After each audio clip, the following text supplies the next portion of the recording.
नमस्कार साथियों, super scholar में मैं मोहित त्रिवेदी एक बार फिर से आप सभी का स्वागत करता हूं। दोस्तों, जैसा कि आप सभी को पता है, हम लोग यहां पर कर रहे हैं लगातार हिंदी व्याकरण सामान्य हिंदी के मॉक टेस्ट कर रहे हैं। ठीक है, और अभी तक हम लोगों ने 4 मॉक टेस्ट सॉल्व कर लिए हैं और आज का ये मॉक टेस्ट नंबर 5 है, जिसमें हम लोग पढ़ेंगे वाक्यांशों के लिए एक शब्द।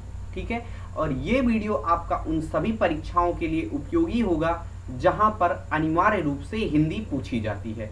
और अगर आप किसी ऐसी परीक्षा की तैयारी कर रहे हैं जिसमें हिंदी आती है, तो ये वीडियो आपके लिए बेहद महत्वपूर्ण है। तो चलिए शुरू करते हैं।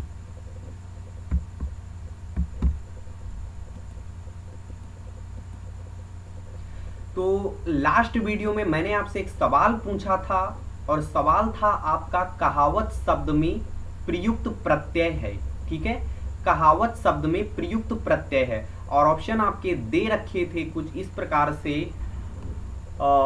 दे रखे थे आपके ऑप्शन हावत, वत, कहे और आवत। ठीक है, और मैंने ये सवाल आपका कराया था जब मैंने प्रत्यय वाला वीडियो कराया था, उसमें मैंने इस सवाल को कवर कराया था। तो चलिए कोई बात नहीं, मैं आपको यहाँ पर बता देता हूँ इसका सही उत्तर।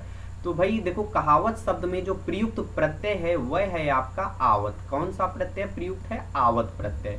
तो ये हो गया लास्ट वीडियो में मैंने जो आपसे सवाल पूछा था। और आज के वीडियो का पहला सवाल है आपकी स्क्रीन पर, ये जो कि संबंधित है आपका वाक्यांशों से, जिसमें आपसे पूछा है पहला सवाल ये रहा। और पहले सवाल में आपसे पूछा है, एक मिनट मैं पेन ले लेता हूं, थोड़ा सा कुछ गड़बड़ हो रही है टेक्निकल। कोई बात नहीं, पेन नहीं चल रहा है। तो देखो भाई, यहाँ पे दे रखा है जो अपने स्थान या स्थिति से अलग ना किया जा सके। सवाल है जो अपने स्थान या स्थिति से अलग ना किया जा सके, इस वाक्य के लिए एक शब्द होगा। ठीक है, तो चलिए मैं बता देता हूं इसका सही उत्तर। जो अपने स्थान या स्थिति से अलग ना किया जा सके उसको बोला जाता है, क्या बोला जाता है? कमेंट बॉक्स में टाइप करो फटाफट से कौन सा आंसर सही होगा। तो उसको बोला जाता है अच्युत। क्या बोला जाता है? अच्युत। जो अपने स्थान या स्थिति से अलग ना किया जा सके। और अटूट का मतलब होता है जिसको तोड़ा ना जा सके। अटूट जिसको तोड़ा ना जा सके या जो टूट ना सके। ठीक है, अटल का मतलब होता है जो अपनी बात या जगह से ना टले। ठीक है, क्या मतलब होता है? जो अपनी बात या जगह से ना टले, उसका मतलब होता है अटल। उसके लिए एक शब्द होता है अटल। और इसके बाद है अटूट, और अटूट मैंने आपको बता दिया। और अदे का मतलब होता है अदे। देखो उसी में समझ में आ रहा है, अदे। अदे का मतलब होता है जो दिया ना जा सके। ठीक है, तो चारों विकल्पों में आपका एक सवाल छिपा था। चारों विकल्प आपको क्या स्पष्ट हैं? अच्युत, जो अपने स्थान या स्थिति से अलग ना किया जा सके।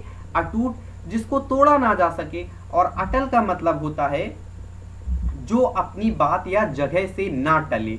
और अदे, जो दिया ना जा सके। समझ गए? चलिए अगला सवाल। और अगला सवाल है ये, जिसमें आपको बताना है जिस स्त्री के पुत्र और पति ना हो। जिस स्त्री के पुत्र और पति ना हो, इस वाक्य के लिए एक शब्द है। तो देखो भाई, जिस स्त्री के पति और पुत्र ना हो उस स्त्री को बोला जाता है अवीरा। क्या बोला जाता है? अवीरा। उसके लिए सही उत्तर जाएगा ऑप्शन नंबर ए के लिए। जिस स्त्री के पति और पुत्र ना हो उसके लिए सही उत्तर होगा अवीरा। ओके, अगला सवाल है साथियों, और अगले सवाल में आपको बताना है जीने की इच्छा क्या कहलाती है। या जीने की इच्छा, ऑप्शन दे रखे हैं जिज्ञासु, जिज्विषा, जिगिशु या पिपासु। ठीक है, तो देखो भाई, जीने की जो इच्छा होती है उसको बोला जाता है जिज्विषा। क्या बोला जाता है? जिज्विषा। या जीने की इच्छा के लिए एक शब्द होगा जिज्विषा। और जिज्ञासु, जिज्ञासु का मतलब होता है जानने की इच्छा रखने वाला। कैसी इच्छा रखने वाला? जानने की इच्छा रखने वाला होता है जिज्ञासु। और जिगिशु का मतलब होता है विजय पाने की इच्छा। ठीक है, विजय पाने की इच्छा या जीतने की इच्छा रखने वाला या विजय पाने की इच्छा रखने वाले के लिए एक शब्द होता है जिगिशु। और यहाँ पर अंतिम है आपका पिपसु।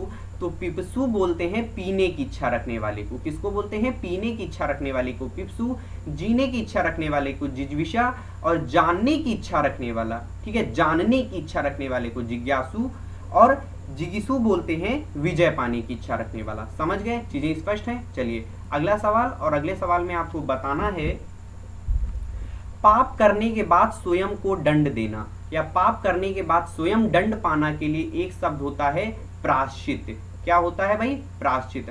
पाप करने के बाद स्वयं दंड पाना के लिए एक शब्द होता है प्रायश्चित। ओके, अगला सवाल, और अगले सवाल में भी एक शब्द से संबंधित है, और अगला सवाल रहा आपकी स्क्रीन पर ये, जिसमें आपको बताना है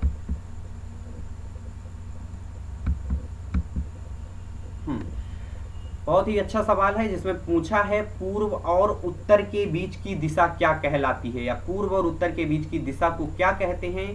तो पूर्व और उत्तर के बीच की जो दिशा होती है उसको कहा जाता है ईशान। क्या कहा जाता है? ईशान। और नैत्य जो कहते हैं, नैत्य कहते हैं दक्षिण और पश्चिम के मध्य की दिशा। दक्षिण और पश्चिम के बीच की दिशा को बोला जाता है नैत्य, और वायव्य बोला जाता है आपका उत्तर और पश्चिम के मध्य की दिशा। उत्तर और पश्चिम के मध्य की दिशा को बोलते हैं वायव्य, जबकि आग्नेय बोला जाता है दक्षिण पूर्व के मध्य की दिशा। आग्नेय किसको बोलते हैं?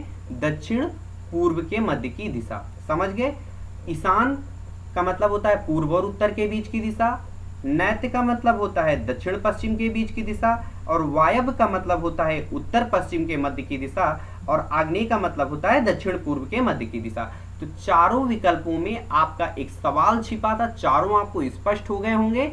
चलिए अगले सवाल, अगला सवाल रहा आपकी स्क्रीन पर ये, जिसमें आपको बताना है वह कवि जो तत्काल कविता करने में कुशल हो। वह कवि जो तत्काल कविता करने में कुशल हो उसको बोला जाता है अश्रु कवि। क्या बोला जाता है भाई? अश्रु कवि। यह अश्रु कवि किसे बोलते हैं? जो तत्काल कविता करने में कुशल हो उसको बोलते हैं अश्रु कवि।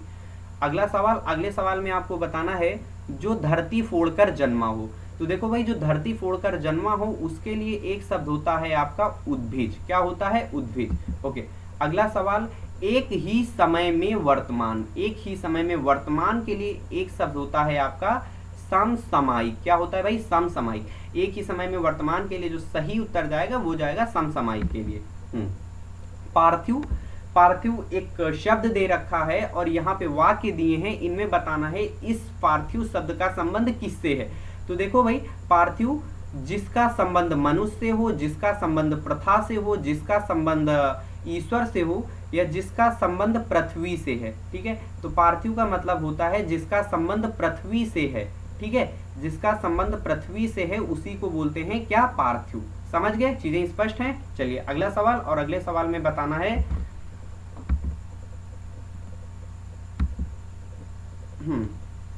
देखो भाई, अच्छा सवाल है। जिनका प्रयोग निश्चित शब्द समुदाय या पूरे वाक्य के अतिरिक्त भावार्थ प्रदान करने के लिए होता है। ठीक है, जिनका प्रयोग निश्चित शब्द समुदाय या पूरे वाक्य का अतिरिक्त भावार्थ प्रदान करने के लिए होता है उसे कहते हैं। तो भाई उसको कहते हैं निपात। क्या कहते हैं? निपात। चीजें स्पष्ट हैं? क्या बोलते हैं? निपात। चलिए अगला सवाल, और अगला सवाल है आपका जो इंद्रियों पर विजय प्राप्त कर चुका हो। जो इंद्रियों पर विजय प्राप्त कर चुका हो उसके लिए एक शब्द होता है आपका, सॉरी, जो इंद्रियों पर विजय प्राप्त कर चुका हो उसको बोला जाता है जितेंद्रिय। उसको क्या बोलते हैं? जितेंद्रिय। लेकिन सवाल में हमसे पूछा है जो इंद्र पर विजय प्राप्त कर चुका हो, तो जो इंद्र पे विजय प्राप्त कर चुका हो उसके लिए एक शब्द होगा आपका इंद्रजीत। क्या होगा? इंद्रजीत। समझ गए? चीजें स्पष्ट हैं? अगर चीजें स्पष्ट हैं तो फटाफट से वीडियो को लाइक कर दो और चैनल को सब्सक्राइब कर दो, और अगर मेहनत पसंद आई है तो ज्यादा से ज्यादा वीडियो को शेयर भी कर दो।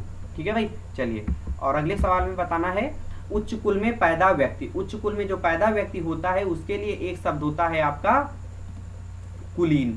क्या होता है? कुलीन। और ये सवाल आपका ग्राम पंचायत अधिकारी की परीक्षा में पूछा गया था। ठीक है, उच्च कुल में पैदा व्यक्ति के लिए एक शब्द होता है आपका कुलीन। और अगला सवाल जिसमें कि आपको बताना है जंगल में लगने वाली आग को क्या कहते हैं? वनाग्नि, दानावल, जठराग्नि या बड़वानल।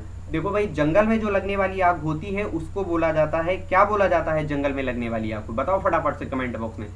तो जंगल में जो लगने वाली आग होती है उसको बोलते हैं दावानल। क्या बोलते हैं? दावानल। ठीक है, और यहाँ पर जो दे रखा है आपका ये वनाग्नि, तो वनाग्नि का मतलब क्या होता है? वनाग्नि का मतलब होता है वन में लगने वाली आग।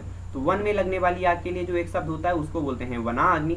जठराग्नि, पेट में लगने वाली आग के लिए एक शब्द होता है जठराग्नि।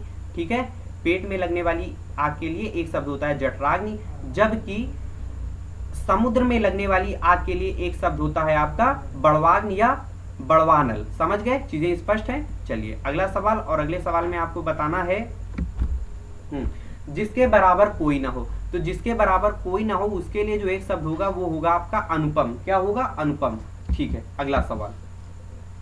अगला सवाल है निम्न में से कौन सा पीछे चलने वाले शब्द समूह हेतु एक शब्द है? तो देखो भाई, जो पीछे चलने वाले के लिए यहाँ पर एक शब्द होगा वह होगा आपका अनुगत। क्या होगा? अनुगत। पीछे चलने वाले के लिए एक शब्द होगा अनुगत, या इसी को आप बोल सकते हैं अनुगामी या अनुयायी। अनुगामी या अनुयायी या अनुगत, इन सब का मतलब होता है पीछे चलने वाला। चीजें स्पष्ट हैं? और अगला सवाल आपकी स्क्रीन पर यह रहा, किसी कथन पर सहमत होना। किसी कथन पर सहमत होना के लिए जो एक शब्द होगा वह होगा आपका सहमति। क्या होगा? सहमति। ठीक है, और यहाँ पे आप देख रहे हैं ऑप्शन नंबर बी में दे रखा है अनुमोदन। तो अनुमोदन का मतलब होता है किसी कथन पर सहमत होने वाली समिति। किसी कथन पर सहमत होने वाली समिति के लिए एक शब्द होता है अनुमोदन, और किसी कथन पर सहमत होना के लिए एक शब्द होता है आपका सहमति। चीजें स्पष्ट हैं? और अगला सवाल है पीढ़ी दर पीढ़ी चला आने वाला।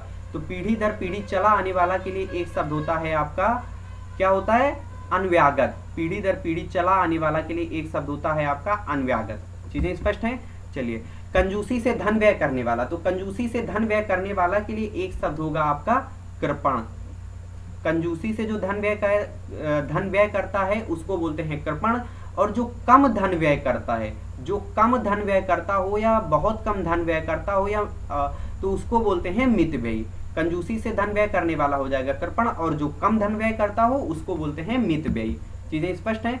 पर्वत की तलहटी। तो देखो भाई, पर्वत की तलहटी को क्या बोला जाता है? तो पर्वत की तलहटी को बोला जाता है उपत्यका। इसके लिए सही उत्तर जाएगा ऑप्शन नंबर बी के लिए। और अगला सवाल, किसी की सहायता करने वाला। तो किसी की सहायता करने वाले को बोला जाता है सहायक। बोलते हैं सहायक हैं, यानी कि ये उसकी सहायता हेतु है। ठीक है भाई। और भला चाहने वाला। तो भला चाहने वाले के लिए एक शब्द होता है आपका हितैषी। भला चाहने वाला अर्थात आपका हितैषी। ओके। जो हर समय अपना मतलब साधता हो, जो हर समय अपना मतलब साधता हो, उसको एक शब्द में क्या कहा जाता है? मतलबी, परमार्थी, स्वार्थी या स्वार्थी। तो जो हर समय अपना मतलब साधता हो उसको बोला जाता है मतलबी। क्या बोला जाता है? मतलबी। जो हर समय अपना मतलब साधता हो उसको बोला जाता है मतलबी। उसके लिए एक शब्द होगा मतलबी। और जो हर समय अपना स्वार्थ देखता हो उसको बोला जाता है स्वार्थी। चीजें स्पष्ट हैं भाइयों? चलिए, और अगला सवाल है मूढ़ चेता। मूढ़ चेता का संबंध निम्न में से किससे है? तो देखो भाई, मूढ़ चेता दूसरों को मूर्ख बनाने वाला, मूर्ख जो बाद में चतुर बन गया, आलसी या फिर मूर्ख। तो देखो, मूढ़ चेता का मतलब है यहाँ पर मूर्ख से। किससे है? मूर्ख से। मूढ़ चेता अर्थात मूर्ख। समझ गए? ओके। और अगला सवाल है जिसमें आपको बताना है ज्ञानंद। ज्ञानंद, ठीक है। ज्ञानंद का संबंध किस शब्द से है? बड़ा हाथी, बड़ा घोड़ा, जंगली भैंस, जंगली भैंसा या फिर गैंडा। तो देखो प्यारे भाइयों, जो ज्ञानंद होता है, ज्ञानंद का मतलब होता है बड़ा हाथी, या बड़ा हाथी के लिए जो एक शब्द होगा वो होगा ज्ञानंद। ठीक है। तो आज के जो 25 सवाल थे वो मैंने आपको इस वीडियो लेक्चर में कवर करा दिए हैं। आशा है कि ये वीडियो आपको पसंद आया होगा। अगर वीडियो पसंद आया तो फटाफट से वीडियो को लाइक कर दो, चैनल को सब्सक्राइब कर दो और वीडियो को अपने दोस्तों के साथ ज़्यादा से ज़्यादा शेयर कर दो। ठीक है। और हमेशा की तरह लास्ट में मैं आपसे एक सवाल पूछता हूं, तो आज के वीडियो में भी मैं आपसे एक सवाल पूछूंगा। तो सवाल है आपका ये, जिसमें आपको बताना है क्रिया विशेषण अव्यय है। क्रिया विशेषण अव्यय है कुत्ता भौंक रहा है, राम खाना खा रहा है, अधिक मत बोलो, राधा रात भर जागती है। तो इसका उत्तर फटाफट से आप कमेंट बॉक्स में टाइप कर दो। और अगर नहीं पता है इसका उत्तर तो आप पिछला वीडियो देखो जाकर, जो कि संबंधित था विकारी शब्द से। उसमें मैंने इस सवाल को कराया था। क्रिया विशेषण अव्यय है या क्रिया विशेषण अव्यय को चुनना है इन वाक्यों में। कुत्ता भौंक रहा है, राम खाना खा रहा है, अधिक मत बोलो या राधा रात भर जागती रही। अगर आपने पिछला वीडियो मन से देखा होगा तो इसका उत्तर आप जरूर कर पाओगे। ठीक है भाई। तो आज के सवाल आपके यहीं पर होते हैं खत्म। और अगर आपको वीडियो पसंद आया है तो जरूर लाइक, शेयर और सब्सक्राइब करने में जरा भी संकोच मत करें, जिनको इसका पीडीएफ चाहिए तो पीडीएफ के लिए टेलीग्राम चैनल को आपको ज्वाइन करना होगा, वहाँ पे आपको इसका पीडीएफ मिल जाएगा। तो आज का वीडियो सेशन यहीं पे समाप्त होता है। Thanks for watching me, have a study, have a nice day, जय हिंद।